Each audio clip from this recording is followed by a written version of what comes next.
चलिए, कल मैंने बात की थी आपसे वैदिक संस्कृति की, और वैदिक संस्कृति में वैदिक साहित्य की बात समझाया आपको।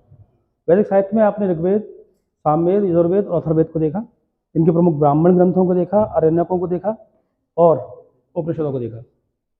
ब्राह्मण ग्रंथ क्या है उस बात को समझा आपने, अरण्यक क्या है उस बात को समझा, उपनिषद क्या है उस बात को समझा। वैदिक साहित्य से जुड़ी हुई जानकारी प्रमुख तौर पर मैंने आपको कल प्रदान कर दी थी। आज मैं वैदिक संस्कृति या वैदिक काल के संदर्भ में इस बिंदु पर लौटूंगा कि वैदिक काल को हमने शुरुआत में दो भागों में विभाजित किया था। एक को हमने कहा था ऋग्वैदिक काल और दूसरे को कहा था हमने उत्तर वैदिक काल।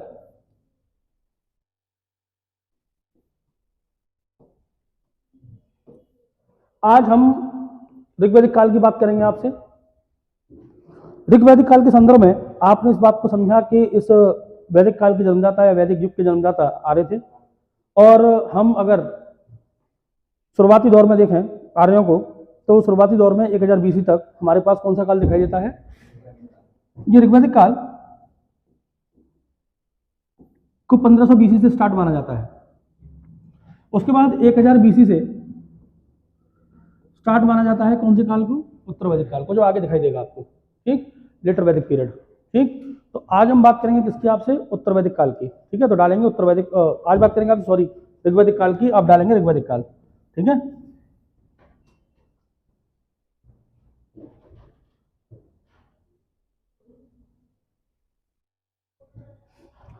ऋग्वैदिक काल के संदर्भ में इस बात को आपने समझा कि इस ऋग्वैदिक काल से पूर्व जो सभ्यता चल रही है वो सभ्यता हड़प्पा सभ्यता है ना। और इस हड़प्पा सभ्यता के संदर्भ में आपने इस बात को समझा कि हड़प्पा के लोग और ऋग्वैदिक काल, सबसे प्राचीन ग्रंथ चूंकि ऋग्वेद है आपके पास, इसलिए हम कौन से काल से ट्रेस कर रहे हैं उसको? ऋग्वैदिक काल से, जो 1500 BC के आसपास है। और यहाँ आर्यों को देख रहे हैं और हड़प्पा के लोगों को देख रहे हैं आप, और इनके बीच में आपने कुछ मूलभूत अंतर भी देखे थे आपने, है ना। मैं दोबारा से रिवाइज करा दे रहा हूँ आपको। जैसे कि आपने इस बात को कहा था कि दोनों ने यूज किया कांसे का, हड़प्पा के लोगों ने भी कांसे का यूज किया और आर्यों ने भी कांसे का यूज किया, लेकिन दोनों का प्रयोग जो है वो अलग अलग है। जैसे कि आप जानते हैं कि हड़प्पा के लोगों ने कांसे का कंस्ट्रक्टिव यूज किया, कांसे से वेपन नहीं बनाए इन्होंने, ब्रॉन्ज से इन्होंने वेपन नहीं बनाए, इन्होंने ब्रॉन्ज से मूर्तियां बनाई, इन्होंने ब्रॉन्ज से बर्तन बनाए हड़प्पा के लोगों ने। लेकिन आर्यों ने कांसे का, तो मैं बता चुका था, कांसे का डिस्ट्रक्टिव यूज किया। कैसा यूज किया? डिस्ट्रक्टिव यूज किया, विध्वंसात्मक रूप से प्रयोग किया। तो क्या बनाया इन्होंने? कांसे के क्या बनाए इन्होंने? तो मैंने लिखाया था आपको, क्या बनाए? वेपन बनाए, है ना, हथियार बनाए इन्होंने। ठीक, ऐसे ही मैं आपको इस बात को समझा चुका था कि आर्यों की एग्रीकल्चर में और इनकी एग्रीकल्चर में थोड़ा सा डिफरेंस है। मैं आपको समझा चुका था, और नहीं समझाया तो समझ लीजिए।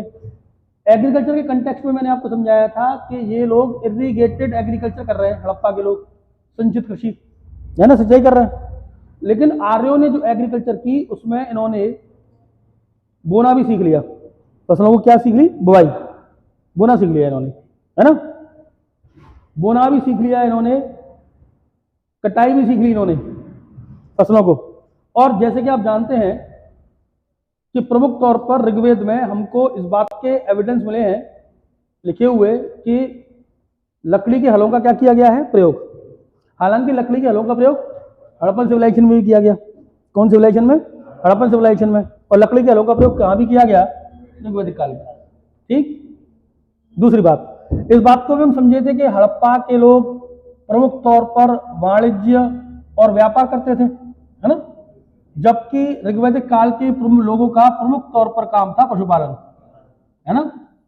आपने इस बात को समझा था कि प्राथमिक व्यवसाय के तौर पर इनके पास प्राथमिक व्यवसाय कौन सा था? तो आपने इस बात को समझा कि इनके पास प्राथमिक व्यवसाय पशुपालन था। कृषि कर रहे थे, लेकिन कृषि कैसा व्यवसाय थी इनका? द्वितीयक। ठीक है, तो ये पशुचारण समाज था ऋग्वैदिक काल। पशुचारण का मतलब पशुओं को चराने वाला, पशुपालन करने वाला, है। और हड़प्पा सभ्यता जो थी वो कौन सी थी? व्यापार वाणिज्य की सभ्यता। इसका मतलब आपने इस बात को समझा था पिछले लेक्चर्स में कि ये नगरी सभ्यता थी, है ना, जबकि ऋग्वैदिक काल के लोग कैसे थे, तो आपने कहा ग्रामीण। कैसे लोग थे? ग्रामीण। तो ये कुछ अंतर हमने समझ लिए थे पिछले लेक्चर में, ठीक है, जब हमने पहला लेक्चर ऋग्वैदिक काल का लिया था। ऋग्वैदिक काल के आज कंटेक्स्ट में हम देखते हैं कि ऋग्वैदिक काल के लोगों का, आज हम देखेंगे भौगोलिक क्षेत्र। क्या देखेंगे? तो डालेंगे भौगोलिक क्षेत्र। ये बात आपने समझ ली थी पूर्व लेक्चर में, ठीक है, तो मिटा रहा हूं उसको मैं।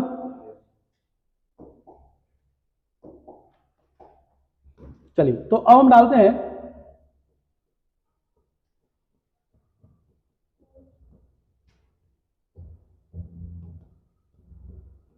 इस ऋग्वैदिक काल का भौगोलिक क्षेत्र, ज्योग्राफिकल लोकेशन है कि भौगोलिक क्षेत्र कहां है इनका।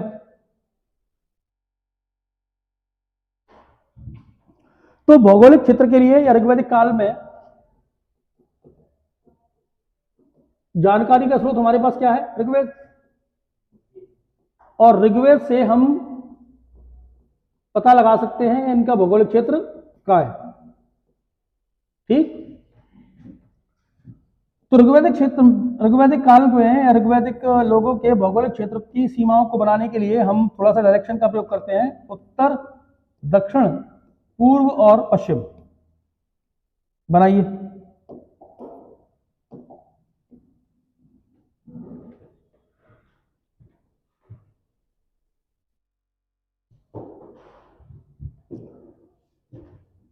तो ऋग्वेद में हमको कुछ पहाड़ियों के नाम मिले हैं और कुछ नदियों के नाम मिले हैं।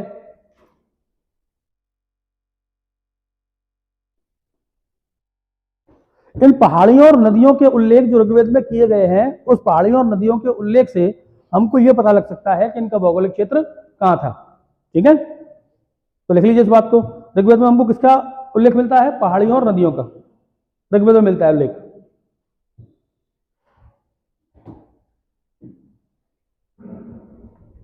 तो पश्चिम में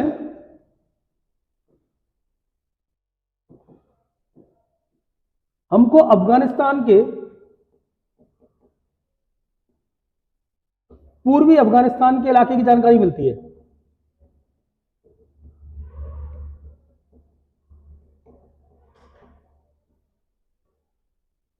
कौन से अफगानिस्तान की? पूर्वी अफगानिस्तान की जानकारी मिलती है कि ये लोग कहां रहा करते थे, पश्चिम तक कहां तक इनकी सीमा थी, तो आप कहेंगे पूर्वी अफगानिस्तान तक, ठीक है। क्योंकि पूर्वी अफगानिस्तान में हमको प्रमुख तौर पर 4 नदियों की बात मिलती है, 4 नदियों का उल्लेख किया गया है ऋग्वेद में। इन चारों नदियों के नाम मैं लिख दे रहा हूं आपके लिए। इन 4 नदियों से ऐसा लगता है कि ये लोगों की पश्चिमी सीमा कहां तक थी? पूर्वी अफगानिस्तान तक। कौन कौन सी 4 नदियां हैं? पहली है कुभा। कौन सी नदी है? कुभा, जिसको कहते हैं काबुल। जिसको कौन सी नदी कहते हैं? काबुल। दूसरी नदी कुम्र,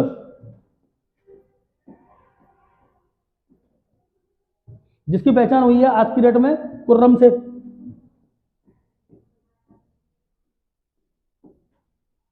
कौन सी नदी? कुम्र, जिसकी पहचान किससे हुई है? कुर्रम से। तीसरी नदी गोमती,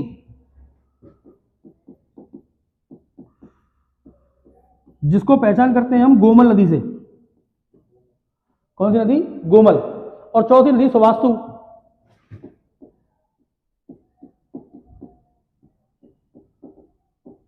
जिसकी पहचान हुई है सुवात से।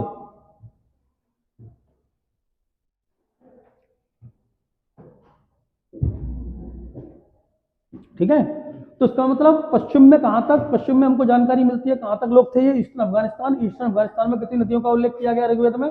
4 नदियों का। कुभा, जिसकी पहचान हुई है कुभा की काबुल के तौर पर। दूसरी नदी कुम्र, कुम्र जिसकी पहचान हुई है कुर्रम के तौर पर। गोमती, जिसकी पहचान हुई गोमल के तौर पर। सुवास्तु, जिसकी पहचान हुई कौन सी नदी के तौर पर? स्वात। क्लियर? ऐसे ही उत्तर की बात करें तो उत्तर में और उत्तर पश्चिम में हमको 2 पहाड़ियों के नाम मिलते हैं, 2 हिल्स के नाम मिलते हैं। लिख लीजिए, हिमवंत और मंजुवंत। कौन कौन सी? हिमवंत और मंजुवंत। तो हिमवंत का मतलब है हिमालय, और उत्तर पश्चिम में हमको एक पहाड़ी का नाम मिलता है इस ऋग्वेद में जिसका नाम है मंजूवंत, जिसकी पहचान हुई है हिंदू कुश के तौर पर। किसके तौर पर? हिंदू कुश के तौर पर। तो मंजूवंत और हिमालय, इन दो चोटियों के नाम मिलते हैं हमको उत्तर और उत्तर पश्चिम में।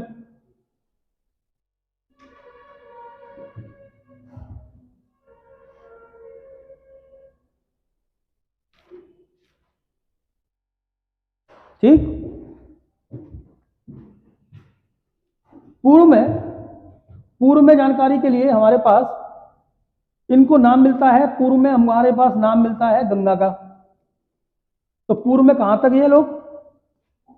गंगा तक। पूर्व में कहां तक ये लोग? गंगा तक।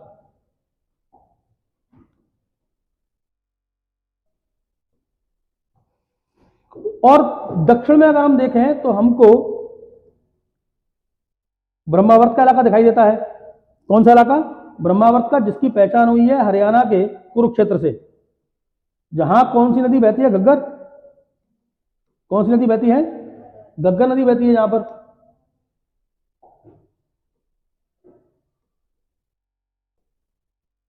तो कुरुक्षेत्र, हरियाणा के कुरुक्षेत्र में ब्रह्मावर्त क्षेत्र, या जिसको हम कह सकते हैं अपर राजस्थान का इलाका, राजस्थान का ऊपरी इलाका। तो भौगोलिक क्षेत्र कहां से कहां तक इनका? तो आप कहेंगे उत्तर में कहां तक? उत्तर में मंजूवंत हिमवंत तक। दक्षिण में कहां तक? ब्रह्मावर्त क्षेत्र तक, अर्थात हरियाणा के कुरुक्षेत्र के इलाके तक, अर्थात ऊपरी राजस्थान तक। पूर्व में कहां तक इलाका इनका? गंगा तक। और पश्चिम में कहां तक इलाका? पूर्वी अफगानिस्तान तक, अफगानिस्तान के पूर्वी हिस्से तक, जो हमको 4 नदियों के नाम मिलते हैं। ध्यान रखेंगे इस बात को। ठीक, नेक्स्ट। इसका मतलब मैं कह सकता हूं कि कितनी पर्वत श्रेणियों का उल्लेख हुआ है? मोटे तौर पर 2, हिमवंत और लिखें, ऋग्वेद में 2 पर्वत श्रेणियों का उल्लेख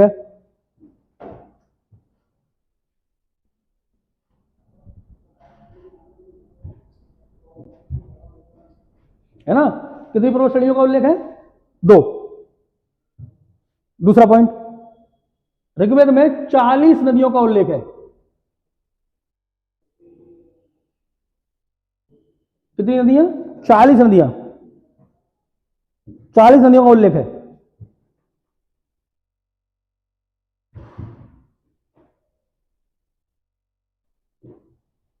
नेक्स्ट, ऋग्वेद में आर्य शब्द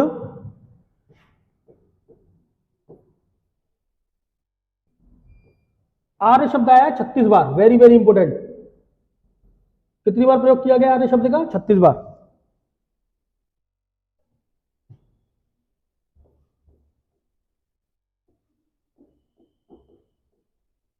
नेक्स्ट, ऋग्वेद इंडो यूरोपीय भाषा का सबसे प्राचीन ग्रंथ है। ऋग्वेद इंडो यूरोपीय भाषा का सबसे प्राचीन ग्रंथ है। Very very important information. सबसे प्राचीन ग्रंथ कौन सा है आपके पास? ऋग्वेद है, जो इंडो यूरोपीय भाषा का सबसे प्राचीन ग्रंथ है। और इस ऋग्वेद के आधार पर हम उस काल को कौन सा काल कह रहे हैं? ऋग्वैदिक काल। ऋग्वैदिक काल इंडो यूरोपीय भाषा का सबसे प्राचीन ग्रंथ है।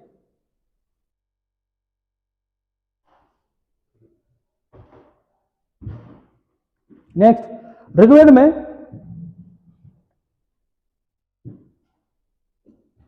अग्नि, वरुण, इंद्र, मित्र एवं दूसरे देवताओं का उल्लेख हुआ है।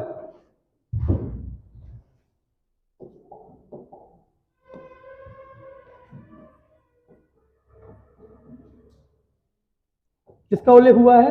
देवताओं का। और कई सारे देवताओं का उल्लेख है, जैसे कि इंद्र का उल्लेख है ना? अग्नि का उल्लेख है, वरुण का उल्लेख है, मित्र का उल्लेख है।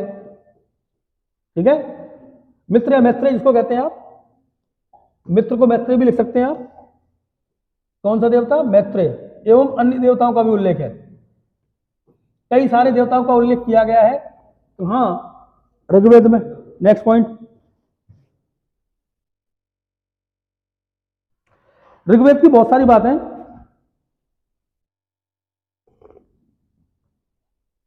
ईरान के प्राचीन ग्रंथ अवेस्ता से मिलती हैं।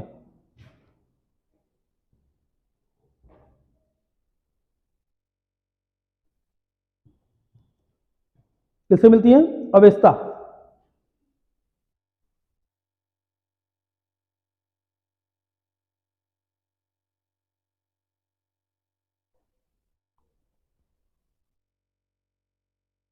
बहुत इंपॉर्टेंट बात है। इसका मतलब क्या हुआ? इसका मतलब ये हुआ कि ऋग्वेद और अवेस्ता ये दोनों धार्मिक ग्रंथ हुए। ऋग्वेद कहां दिखाई दे रहा है आपको? इंडिया में। और अवेस्ता कहां दिखाई दे रहा है आपको? ईरान में। ठीक है। ईरान को क्या भी कहते हैं? पर्शिया। ईरान को क्या भी कहते हैं? पर्शिया। क्या भी कहते हैं? पर्शिया। ध्यान रखिएगा इस बात को। इसका मतलब यह हुआ कि अवेस्ता एक पर्शियन टेक्स्ट हुआ, जबकि ऋग्वेद इंडियन टेक्स्ट। ठीक है। और अच्छे शब्दों में इंडो यूरोपियन लैंग्वेज का टेक्स्ट हुआ ऋग्वेद, और अवेस्ता जो है वो पर्शियन लैंग्वेज का टेक्स्ट हुआ। कौन सी लैंग्वेज का? ध्यान रखिएगा इस बात को। और ईरान के धर्म ग्रंथ अवेस्ता से काफी कुछ मिलता जुलता है। किससे? किसके? किसमें? ऋग्वेद में। कैसे? ऋग्वेद में जिन देवताओं का उल्लेख किया गया है, उन कई देवताओं का उल्लेख, ऋग्वेद में जिन सामाजिक वर्गों का उल्लेख किया गया है, उनके कई सामाजिक वर्गों का उल्लेख अवेस्ता में। कई सिमिलैरिटीज हैं अवेस्ता और ऋग्वेद में। तो आपको क्वेश्चन पूछा जाए कि कौन सा ईरानी ग्रंथ है जिससे कि ऋग्वेद मिलता है, तो आप कहेंगे अवेस्ता। ठीक है। कैसे मिलता है? कई देवताएं हैं ऋग्वेद में जिनका जिक्र कहां भी है? अवेस्ता में। कई सामाजिक वर्ग है ऋग्वेद में जिनका उल्लेख कहां पर है? अवेस्ता में। ठीक है। नेक्स्ट पॉइंट या नेक्स्ट कॉन्सेप्ट को समझते हैं। अब हम देखते हैं ऋग्वेद में हमको दिया गया है एक ट्राइबल कॉन्फ्लिक्ट के बारे में। हिंदी में जनजातीय संघर्ष।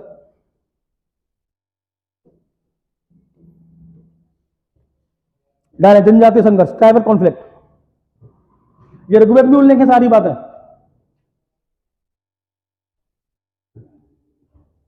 ठीक है।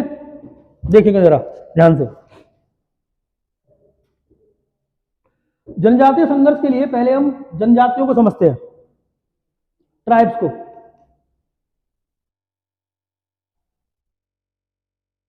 इसका मतलब हम इस बात को समझ पाते हैं, अगर हम इस कॉन्सेप्ट को देख रहे हैं तो हम इस बात को समझ पाते हैं।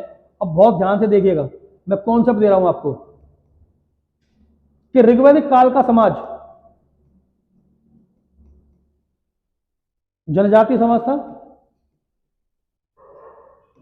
कैसे समाज था? जनजातीय, या दूसरा कह सकते हैं आप कि क्या हुआ करते थे? कबीले। क्या हुआ करते थे? कबीले। कबीलों को और अच्छी तरह समझने के लिए इन कबीलों को आप किसके इक्विवेलेंट मान सकते हैं? तो आप लिख रहे हैं किसके इक्विवेलेंट मान रहे हैं? जन के। यानी कबीलों को क्या कहा गया है? जन कहा गया है। जन। क्या कहा गया है? जन। भौगोलिक क्षेत्र छोटा, उस स्थान को जन कहा गया। जब भौगोलिक क्षेत्र बढ़ गया तो उस स्थान को कहा गया जनपद। और जब और भौगोलिक क्षेत्र बढ़ गया तो उस स्थान को कहा गया महाजनपद। इसका मतलब यह हुआ कि जन से महाजनपद का मतलब एक प्रकार का क्या कह सकते हैं आप? साम्राज्य बनने में समय लगा। और जब महाजनपदों को आप पढ़ेंगे तो पढ़ेंगे 6वीं शताब्दी ईसा पूर्व में। कौन से में? 6वीं शताब्दी ईसा पूर्व में आप किनको पढ़ने लगेंगे? तो शुरुआत में हम किसकी बात करना है? जन की। जो कौन से काल में है? उत्तर वैदिक काल में जन क्या हो जाएंगे? और उत्तर वैदिक काल के बाद ये क्या हो जाएंगे? जिनको आप 6वीं शताब्दी ईसा पूर्व में पढ़ेंगे। नहीं समझ आ रही बात? जन से डेवलपमेंट जनपद में, जनपद से महाजनपद। जन का मतलब क्या हुआ? एक प्रकार का कबीला। जन का मतलब क्या हुआ? एक प्रकार का कबीला। ठीक। अब समझिएगा बात को ध्यान से। ये बात उतार लिया आपने? उतारिए इसको, अगर नहीं उतार पाए तो आप उतारिए। जन से जनपद, जनपद से महाजनपद। जन कहां? ऋग्वैदिक काल में। कबीला, कबीलाई समाज।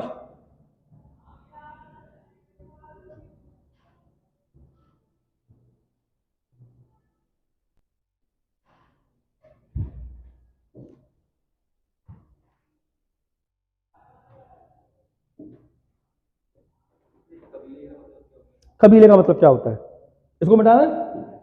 चलिए देखिएगा ध्यान से।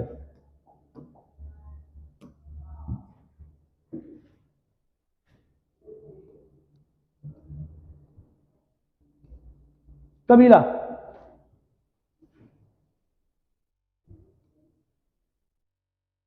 का अर्थ है किसका समूह, परिवारों का समूह। कुछ परिवारों के समूह ने मिलकर क्या बनाया, कबीला। ठीक है। इस कबीले के नेता को आप क्या कह सकते हैं, देसी भाषा में इसको कह सकते हैं आप सरदार। ठीक। अच्छे शब्दों में आप इसको कह सकते हैं कबीले का राजा। जिस राजा को समर्थन किसने दिया, परिवारों ने।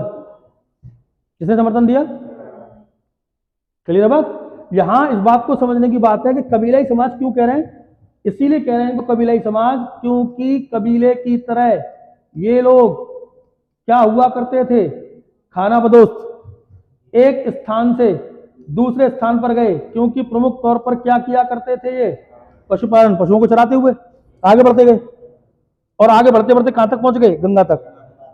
आगे बढ़ते बढ़ते कहां तक पहुंच गए, गंगा तक। ठीक है, कोई डाउट नहीं है। तो कबीले की खासियत बात क्या होती है, कबीले की खास बात यह होती है कि कबीले का सांस्कृतिक मूल्य होता है अपना। तो आर्यों की संस्कृति हड़प्पा की संस्कृति से अलग है, क्योंकि हड़प्पा की संस्कृति में आपको देवता के नाम पर एक देवता मिल रहा है, और वो देवता है पशुपति। बोलो। जबकि ऋग्वेदिक सांस्कृतिक मूल्य क्या है कि बहुत सारे देवता हैं। क्या है, बहुत सारे देवता। जैसे कभी लिखा आपने, अग्नि, वरुण, मित्र या मैत्रेय, इंद्र, ये बहुत सारे देवता हैं। ठीक। तो हर एक कबीले का सांस्कृतिक मूल्य क्या होता है, अलग अलग होता है। सांस्कृतिक मूल्य का मतलब है जीवन की पद्धति अलग अलग होती है। किसकी पद्धति, जीवन की पद्धति अलग अलग होती है। तो विशिष्ट संस्कृति वाला विशिष्ट कबीला होता है, या विशिष्ट संस्कृति वाली विशिष्ट जनजाति होती है। ठीक है। खैर, अब बहुत ध्यान से समझिएगा मेरी बात को। बात यहां पर यह है कि ऋग्वेद में पंचजन का उल्लेख है। कितने जन का, लिखे नोट डाउन कर। ऋग्वेद में पंचजन का उल्लेख है।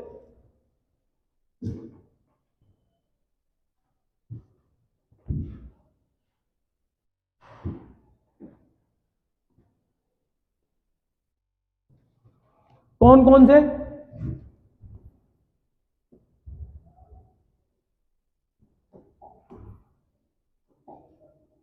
पहला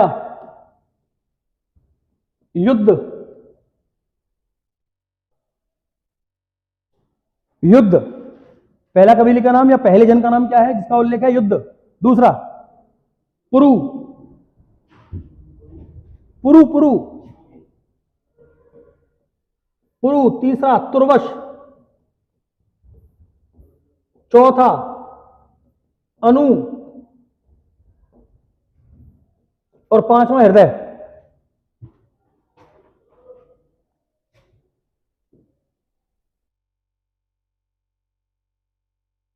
ठीक है। कितने कबीलों का उल्लेख है, 5 कबीलों का या 5 जन का उल्लेख है। कौन कौन, युद्ध, पुरु, तुर्वस, अनु, हृदय। ठीक है। इन 5 जनों का उल्लेख है। इन 5 जनों के उल्लेख के अलावा 2 और जन के बारे में बात की गई है। एक जन है भरत और एक जन है कुरु। ठीक। ऐसा नहीं है कि ये कुरु और भरत ही जन के अलावा एक और जन की बात की गई है, और वो है पांचाल। ठीक है। कौन है, पांचाल।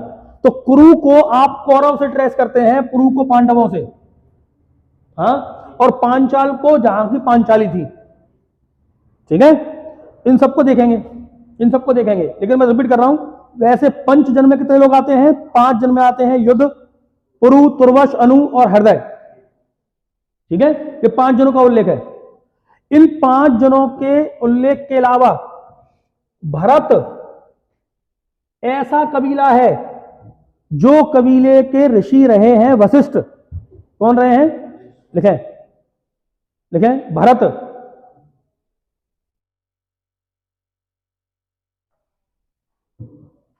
कबीले के ऋषि या पुरोहित वशिष्ठ रहे हैं।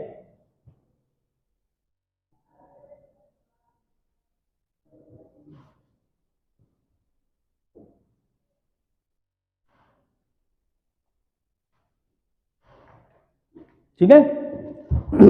सिर्फ भरत कबीले की नहीं बल्कि एक कबीले का और उल्लेख किया गया है जिसका नाम है त्रिशु। क्या नाम है? त्रिशु।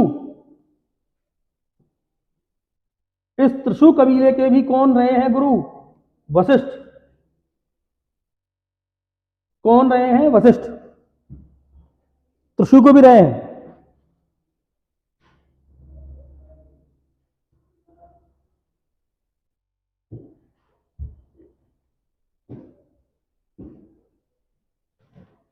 चलिए अगली बात करते हैं आपसे, और बहुत ध्यान से समझिएगा इस बात को, ट्राइबल कॉन्फ्लिक्ट में।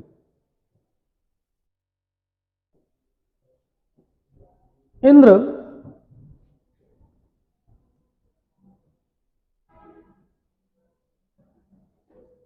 राजाओं में श्रेष्ठ कहा गया है,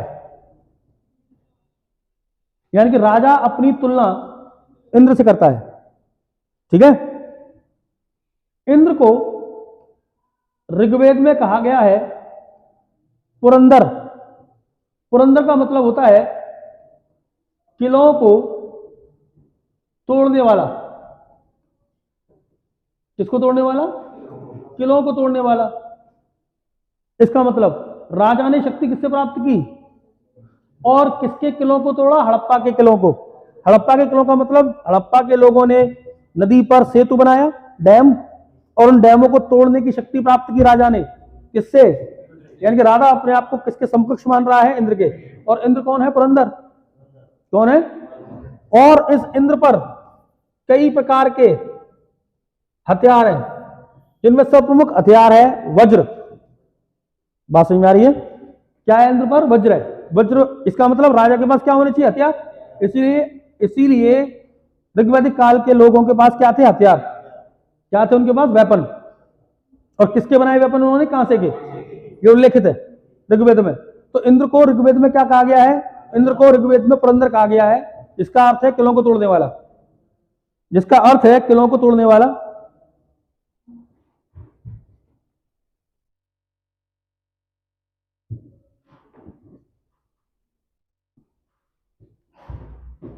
दूसरी बात, इंद्र के पास क्या है? रथ। और ये रथ घोड़ों से चलने वाला है।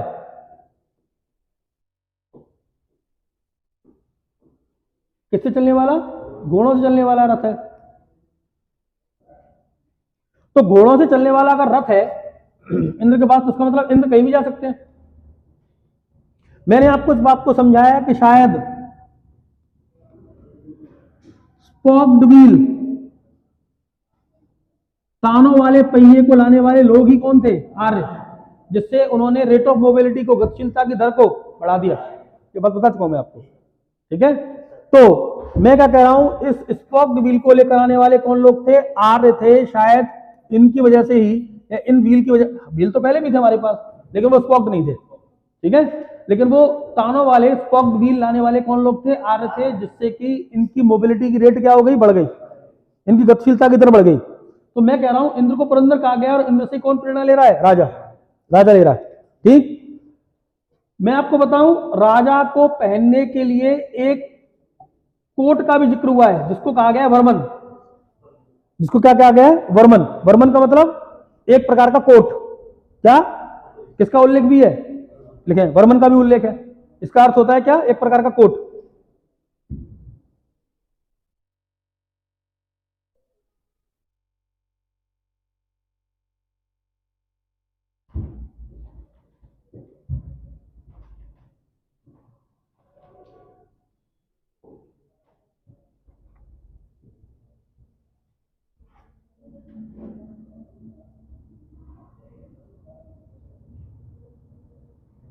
अगली बात देखिए,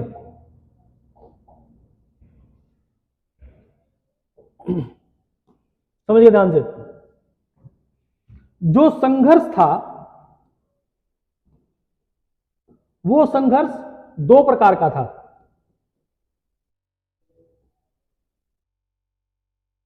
जो संघर्ष था इनके बीच में, वो संघर्ष कितने प्रकार का था? एक संघर्ष इनका था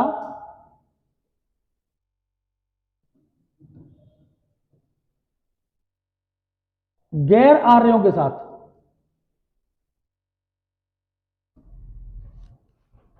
यानी कि जो आर्य नहीं थे उनके साथ, और एक संघर्ष इनका स्वयं में ही था, अर्थात आर्यों का ही संघर्ष किसके साथ?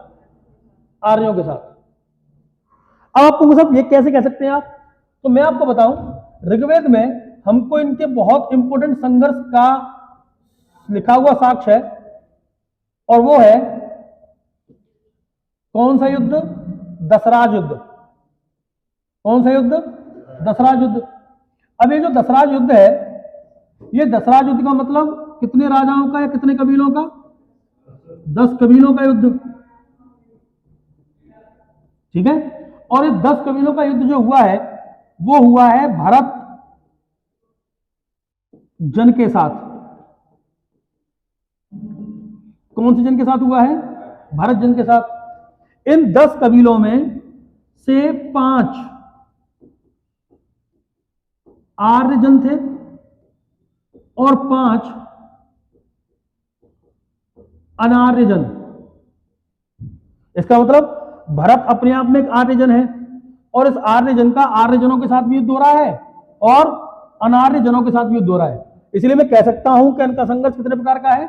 2 प्रकार का, आर्यों के साथ और गैर आर्यों के साथ। इसका प्रमाण हमको कौन से युद्ध से मिलता है? दशराज युद्ध जो है उसकी खासियत बात यह है कि यह हुआ पुरुषनी नदी के किनारे। नोट डाउन करते जाए। कौन सी नदी के किनारे? पुरुषनी नदी के किनारे।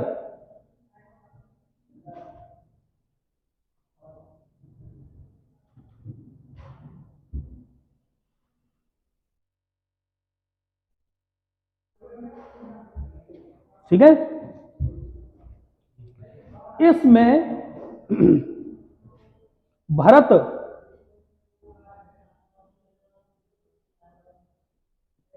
जीतने वाला है। भरत जन क्या हुआ इसमें युद्ध में? जीता। और इसी भरत के नाम पर, इसी भरतवंश के नाम पर हमारा नाम, इसी भरतवंश के नाम पर हमारा नाम क्या पड़ा? भारत। अरे भारत कहते हैं ना। तो इसी भरतवंश के नाम पर हमारा नाम क्या पड़ा? भारत, जो जीता है इस दशराज युद्ध में, जो पुरुषनी नदी के किनारे हुआ। दूसरी बात और समझिएगा ध्यान से, इन 10 कबीलों में हारने वाला कबीला या हारने वाला जन प्रमुख था, प्रमुख हारने वाला जन था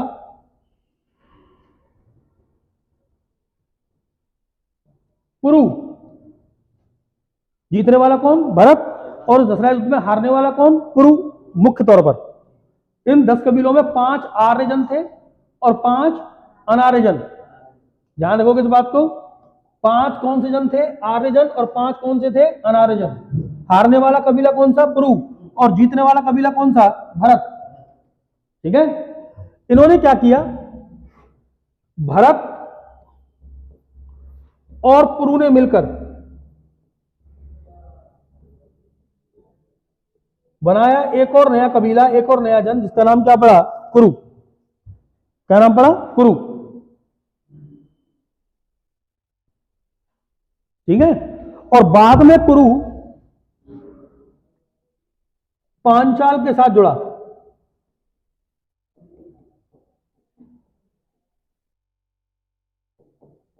और गंगा बेसिन पर शासन करने लगा। गंगा नदी के बेसिन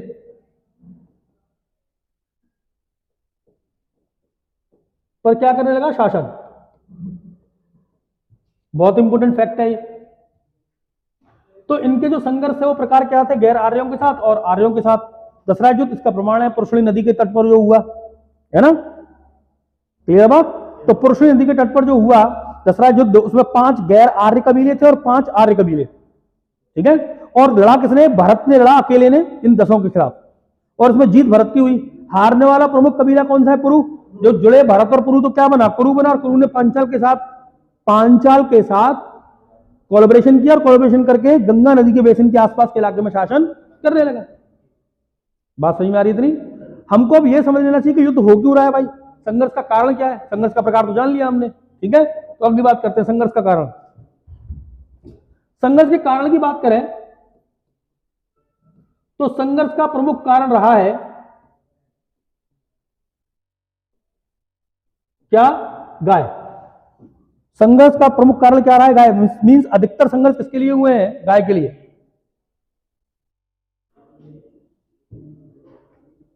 ठीक है। तो गाय के बारे में मैं आपको एक चीज और बता देता हूं कि गाय मोस्ट इंपोर्टेंट वेल्थ थी। कौन, गाय। सबसे महत्वपूर्ण संपदा कौन थी, गाय, ठीक है। और आप एक बात और जान लीजिए कि ऋग्वैदिक काल में गाय का धार्मिक महत्व नहीं था,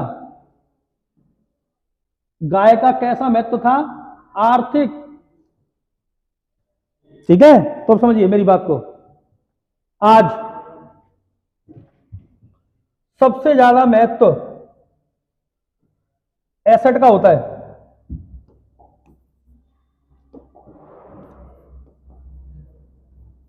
किसका होता है, एसेट का मतलब परिसंपत्ति का। नहीं समझ में आ रही बात। परिसंपत्ति में आज किसको देखा जाता है, परिसंपत्ति में देखा जाता है भूमि को, जिसके पास जितनी ज्यादा भूमि वो उतना ही पैसे वाला। एसेट में देखा जाता है गोल्ड को, जिसके पास जितना ज्यादा गोल्ड वो उतना ही ज्यादा पैसे वाला। नहीं समझ में आ रही बात। उस समय एसेट के तौर पर किसको देखा गया, गाय को, क्योंकि गाय का कैसा महत्व था, आर्थिक। इसके बाद जितनी ज्यादा गाय होती थी वो उतना ही धनवान होता था। समझ में मेरी बात। इसका मतलब ये हुआ कि जो भी कबीले का राजा होगा, ठीक है, उस राजा का प्राथमिक कर्तव्य क्या होगा, उस कबीले की गायों की सुरक्षा करना। अभी नहीं बात समझ में।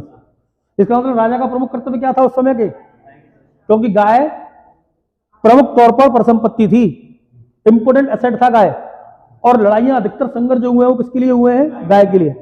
संघर्ष आर्यों का आर्यों के साथ हुआ है, संघर्ष आर्यों का अनार्यों के साथ हुआ है। मेरी बात समझ में आई। तो देखिए, आप इस बात को समझते हैं कि गाय का आर्थिक महत्व ऋग्वैदिक काल में, ना कि धार्मिक महत्व। बार बार कह रहा हूं, ना कि, लिख लीजिएगा इस बात को, धार्मिक महत्व नहीं गाय का, आर्थिक महत्व गाय का। पर संपत्ति के तौर पर देखा जा रहा है गाय को। और अधिकतर लड़ाइयां किसके लिए हुई है, गाय के लिए, ठीक है। तो जो भी इतना महत्व मैं आपको बताऊं, यहां पर एक शब्द का जिक्र करूंगा आपको। गाय के लिए शब्द प्रयोग किया गया है, मैं लिख रहा हूं शब्द को, अघन्या, अर्थात न मारने योग्य। यानी कि गाय के लिए कौन से शब्द का प्रयोग किया गया है, अघन्या। अघन्या मीन्स न मारने योग्य।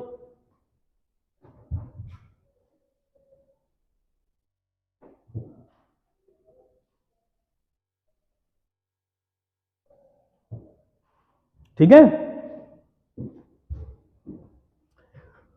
ऋग्वेद में पता है किसकी खोज की जाती थी, ऋग्वेद में लिखा हुआ है किसकी खोज की जाती थी, यानी कि कबीले जो थे वो किसकी खोज करते थे, गाय की, गाय की खोज करते थे।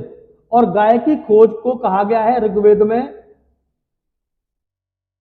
गवेष्ठी। क्या कहा गया है, गवेष्ठी। Very very important term. गवेष्ठी का मतलब गाय की खोज करना, है ना, ज्यादा से ज्यादा गाय की संख्या को कबीले में बढ़ाना, क्योंकि गाय का आर्थिक महत्व है।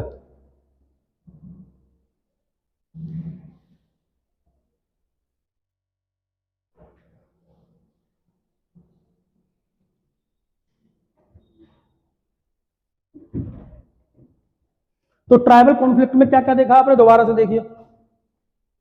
ट्राइबल कॉन्फ्लिक्ट में आपने देखा कि इंद्र को पुरंदर कहा गया, और राजा ने अपनी शक्तियां कहां से प्राप्त की, इंद्र से। इंद्र के पास हथियार थे, ऐसे राजा के पास हथियार थे।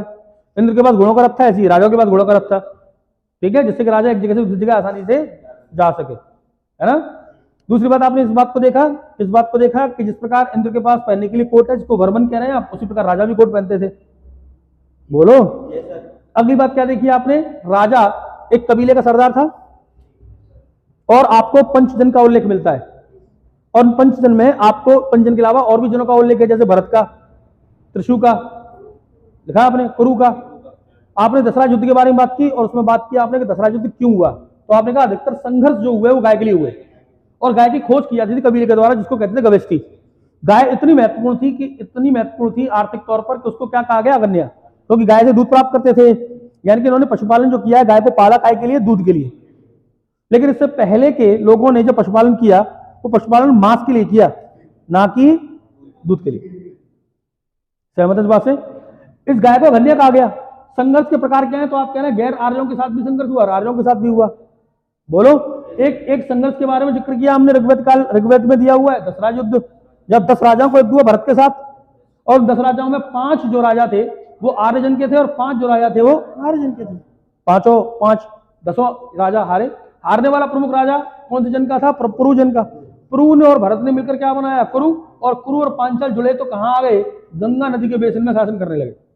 ये बात आपने देखी, कोई डाउट नहीं है इसमें। अगली बात देखते हैं कि इस जनजातीय समाज की राजनीतिक व्यवस्था क्या थी। ठीक, तो डालते हैं ट्राइबल पॉलिटी। ट्राइबल पॉलिटी, जनजातीय राजनीतिक व्यवस्था।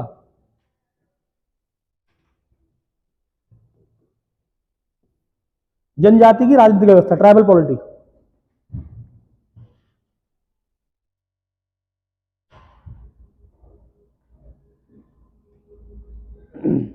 देख लीजिए पहला पॉइंट, जनजाति का मुखिया राजन था।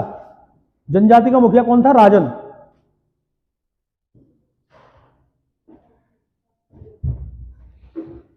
तो उसका मतलब जो भी जनजाति है या जो परिवारों का समूह है, उस जनजाति के मुखिया को क्या कह रहे हैं आप, राजन।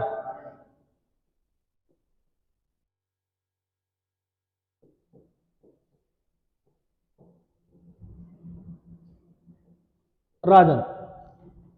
अब इसके बारे में कि राजन कौन होता था, इसके बारे में कुछ लोग ये मानते हैं कि ये जो राजन हुआ करता था ये आनुवंशिक था। लेकिन वास्तविक बात यह है कि इस राजन को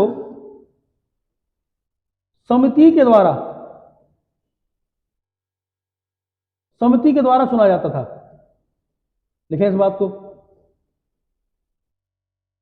किसके द्वारा चुना जाता था, समिति के द्वारा। ऋग्वैदिक काल में समिति के द्वारा।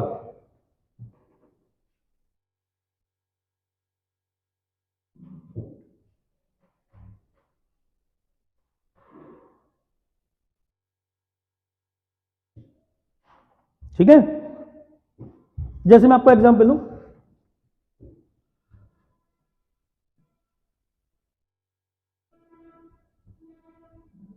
मैं आपको एक बहुत इंपॉर्टेंट एग्जांपल दे रहा हूं आपके लिए, बहुत ध्यान समझेंगे। डेमोक्रेसी की जब हम बात करते हैं, लोकतंत्र की जब हम बात करते हैं, तो लोकतंत्र बात करती है भागीदारी की। यानी कि जिस राजनीतिक व्यवस्था में क्या नहीं हो और किसकी भागीदारी नहीं हो, आम जनता की, तो वो लोकतंत्र नहीं माना जा सकता। जब तक आम जनता की क्या नहीं हो, भागीदारी नहीं हो, तब तक क्या नहीं माना जा सकता, लोकतंत्र। बहुत ध्यान समझेंगे। Means what is democracy, democracy means the participation of the people. ठीक है, आम जनता क्या करे, भागीदारी, तब क्या माना जाएगा, लोकतंत्र। कहां भागीदारी करे, तो मैं कह रहा हूं भागीदारी करे वो निर्णय निर्माण में। कहां पर, निर्णय निर्माण में। इस ऋग्वैदिक काल में, इस जनजातीय समाज में बहुत सारे ऐसे इंस्टीट्यूशन थे जहां की जनता क्या किया करती थी, भागीदारी। जहां की जनता क्या किया करती थी, भागीदारी। उनमें से एक नाम आपको पता लग गया, समिति। ठीक है, इसके अलावा एक इंस्टीट्यूशन का और नाम आता है जिसको कहते हैं सभा। एक इंस्टीट्यूशन का और नाम आता है जिसको कहते हैं विदित। एक इंस्टीट्यूट का और नाम आता है जिसको कहते हैं गण। इसका मतलब लोकतांत्रिक भागीदारी के लिए कितने संस्थाएं थी, 4, जिनका उल्लेख किया गया है। कौन कौन सी, सभा, समिति, विदित और गण। अब आप जानते हैं अच्छे तरीके से, पहले पढ़ चुके हैं कि सभा और समिति, अगर इन दोनों को देखा जाए तो इन दोनों के बारे में अथर्ववेद में लिखा हुआ है कि ये प्रजापति की दो पुत्रियां हैं। प्रजापति का मतलब ब्रह्मा की, प्रजापति का मतलब ब्रह्मा की क्या है, दो पुत्रियों का उल्लेख है अथर्ववेद में। कौन से वेद में? तो यहां संस्थाएं कितनी है लोकतांत्रिक भागीदारी के लिए? 4 है, सभा, समिति, विदित और लिखें। यहां लोकतांत्रिक भागीदारी के लिए 4 संस्थाएं थी, सभा, समिति, विदित और गण।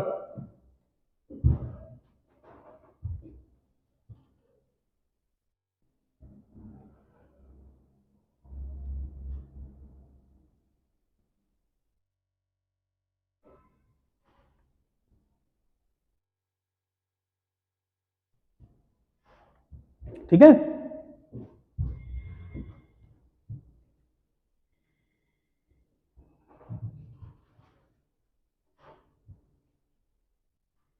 चलिए अगली बात।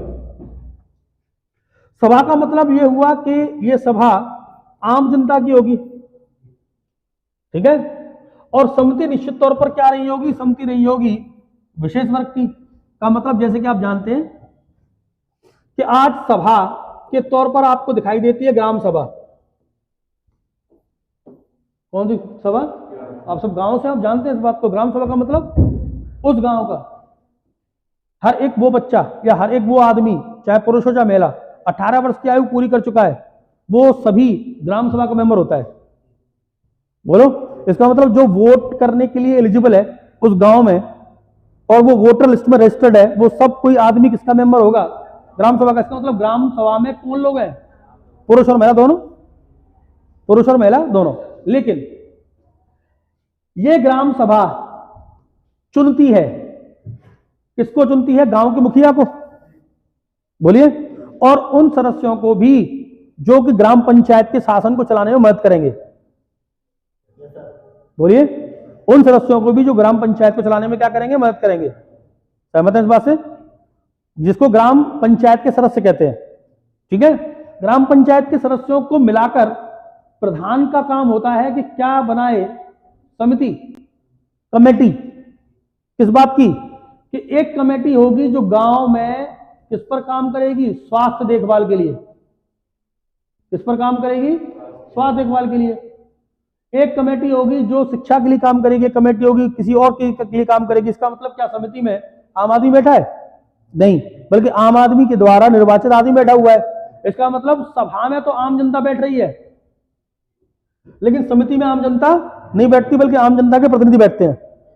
तो सभा में पुरुष और स्त्रियां दोनों की क्या थी? समान भागीदारी। कहां पर? ऋग्वैदिक काल में। नहीं समझ में आ रही बात? समझ में आ रही बात है? बिल्कुल वैसे ही जैसे कि आज होता है। आज जैसे ग्राम सभा होती है, बिल्कुल वैसे उस समय क्या हुआ करती थी? सभा। समझ गए? जैसे आज गांव का प्रधान चुनते हैं आप, वैसे उस समय ये ग्राम सभा क्या करती थी? सभा क्या करती थी? राजा का चुनाव करती थी। किसका चुनाव करती थी? या कैसे करती थी? ये सभा चुनती थी समिति को, और समिति किसको चुन लेती थी? राजा को। आपने लिखा अभी इस बात को कि भाई, आपने लिखा इस बात को अभी कि समिति जो है वो समिति के द्वारा चुना गया राजा। इसका मतलब सभा ने समिति को चुन लिया और समिति ने किसको चुन लिया? राजा को, है ना। तो यहां इस बात की बात समझ लेने की हमको कि भाई राजा जो है वो राजा उस कबीले का मुखिया है और राजा को चुना जा रहा है, और राजा को चुना जा रहा है। और मैं कह रहा हूं कई सारी संस्थाएं हैं जो लोकतांत्रिक भागीदारी को सुनिश्चित कर रही हैं, सभा, विदित, गण और समिति। सभा और विदित ये लोकतांत्रिक भागीदारी की ऐसी संस्थाएं थी जहां किसको भी भागीदारी थी? महिलाओं को भी भागीदारी थी। इसका मतलब ऋग्वैदिक काल में महिलाओं की स्थिति अच्छी थी, क्योंकि महिलाओं को राजनीतिक निर्णय लेने में भागीदारी दी जा रही है। तो महिलाओं की भागीदारी किसमें थी? लिख लीजिए, महिलाओं की भागीदारी सभा और विदित दोनों में थी।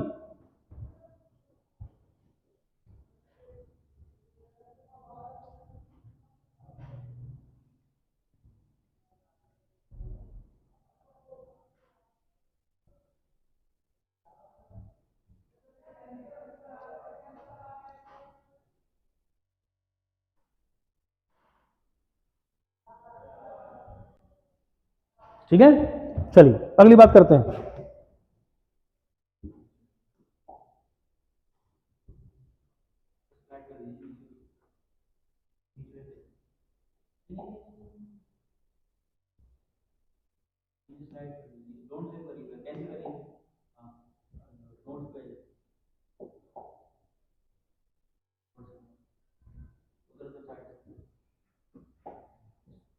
चलिए देखिए ध्यान से। अब इस पॉलिटिकल यूनिट को थोड़ा सा देख लेते हैं और अंतिम 10-15 मिनट में इसको समझ लेते हैं थोड़ा सा, ठीक है। देखो, सबसे पहली चीज हुआ करती थी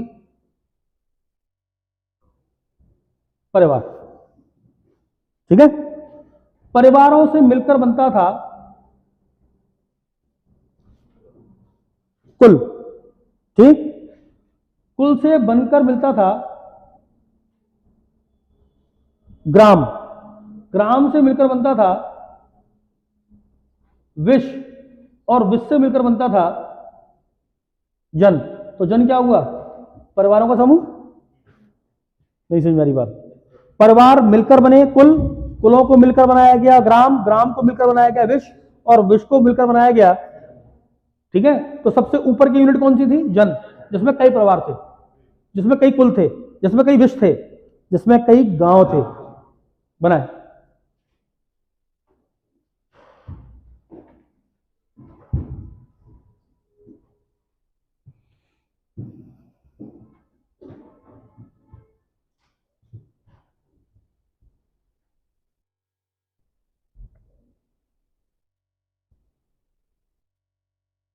चलिए, परिवार की जगह ग्रह शब्द का प्रयोग किया गया है ऋग्वेद में, लेकिन ऋग्वेद में इस शब्द का प्रयोग रेयरली किया गया है, बहुत कम। कुल का जो मुखिया हुआ करता था उसको कहते थे कुलप, ग्राम का जो मुखिया हुआ करता था उसको कहते थे ग्रामणी, और विश्व का जो मुखिया हुआ करता था उसको कहते थे विश्वपति, और जन का जो मुखिया हुआ करता था उसको कहते थे राजन। परिवार का मुखिया कुल का मुखिया कुलप, ग्राम का मुखिया ग्रामणी, विश्व का मुखिया विश्वपति, और जन का मुखिया राजन, ठीक है। विश्व शब्द का उल्लेख 179 बार हुआ है ऋग्वेद में, और 276 बार उल्लेख हुआ है किस शब्द का? जन शब्द का। लेकिन ध्यान रखिएगा, ऋग्वेद में जनपद शब्द का उल्लेख नहीं है, ऋग्वेद में जनपद शब्द का उल्लेख नहीं है, ये बात की बात है। पहले क्या किसका उल्लेख है? जन का, और जन का कितनी बार उल्लेख किया गया? 276। आर्यों का 36 बार अभी लिखा आपने, और विश्व शब्द का उल्लेख 179 बार, और परिवार या ग्रह शब्द को रेयरली, बहुत कम, इस शब्द का प्रयोग किया गया है इसमें ऋग्वेद में, ठीक है। तो जो राजन है वो पुरंदर है, या राजन के लिए प्रयोग किया गया है एक और शब्द, क्या? पुराभेत्ता। पुराभेत्ता का मतलब, पुर का मतलब किला, भेत्ता का मतलब तोड़ने वाला, किलों को तोड़ने वाला। तो राजन शब्द के लिए, राजा के लिए कौन से शब्द का प्रयोग किया गया है? पुराभेत्ता। या एक और शब्द का यूज किया गया राजा के लिए, गोप्ता जनस्य। कौन सा? गोप्ता जनस्य, गोप्ता जनस्य। इसका मतलब राजा के दो काम हो गए, एक तो हड़प्पा के लोगों ने पानी को रोका है ना, उसको हटाना है, और दूसरा अपना जो जन है, अपना जो कबीला है, उसके लोगों की रक्षा करनी है। नहीं समझ में आ रही बात? इसका मतलब यह हुआ, गोप्ता जनस का मतलब कौन सा कार्य सौंपा गया राजा को? सुरक्षा का। किसकी सुरक्षा का? आम जनता की सुरक्षा का, और गाय की सुरक्षा का, पशुओं की सुरक्षा का। और दूसरा काम क्या दिया गया इसको? पुराभेत्ता का मतलब जो पानी रोका गया है हड़प्पा के लोगों के द्वारा, उसको हटाना, और इन लोगों को पानी की मात्रा उपलब्ध करवाना। तो राजा के कितने काम हो गए? दो। दो, गोप्ता जनस्य, और गुप्ता जनस्य का मतलब सुरक्षा उपलब्ध कराना, किसको? आम जनता को और गायों को प्रमुख तौर पर। और दूसरा काम कौन सा हो गया? पुराभेत्ता। तो लिखा राजन के दो काम थे, या दो कार्य थे प्रमुख तौर पर, पुराभेत्ता प्लस गोप्ता जनस्य।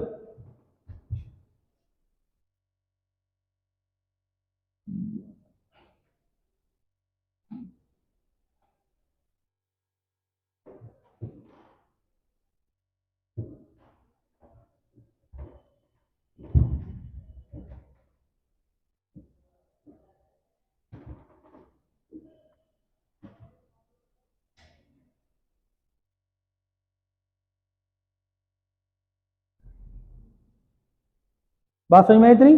तो पॉलिटिकल यूनिट में क्या देख रहे हैं आप? पॉलिटिकल यूनिट में सबसे छोटी इकाई फैमिली है, परिवार।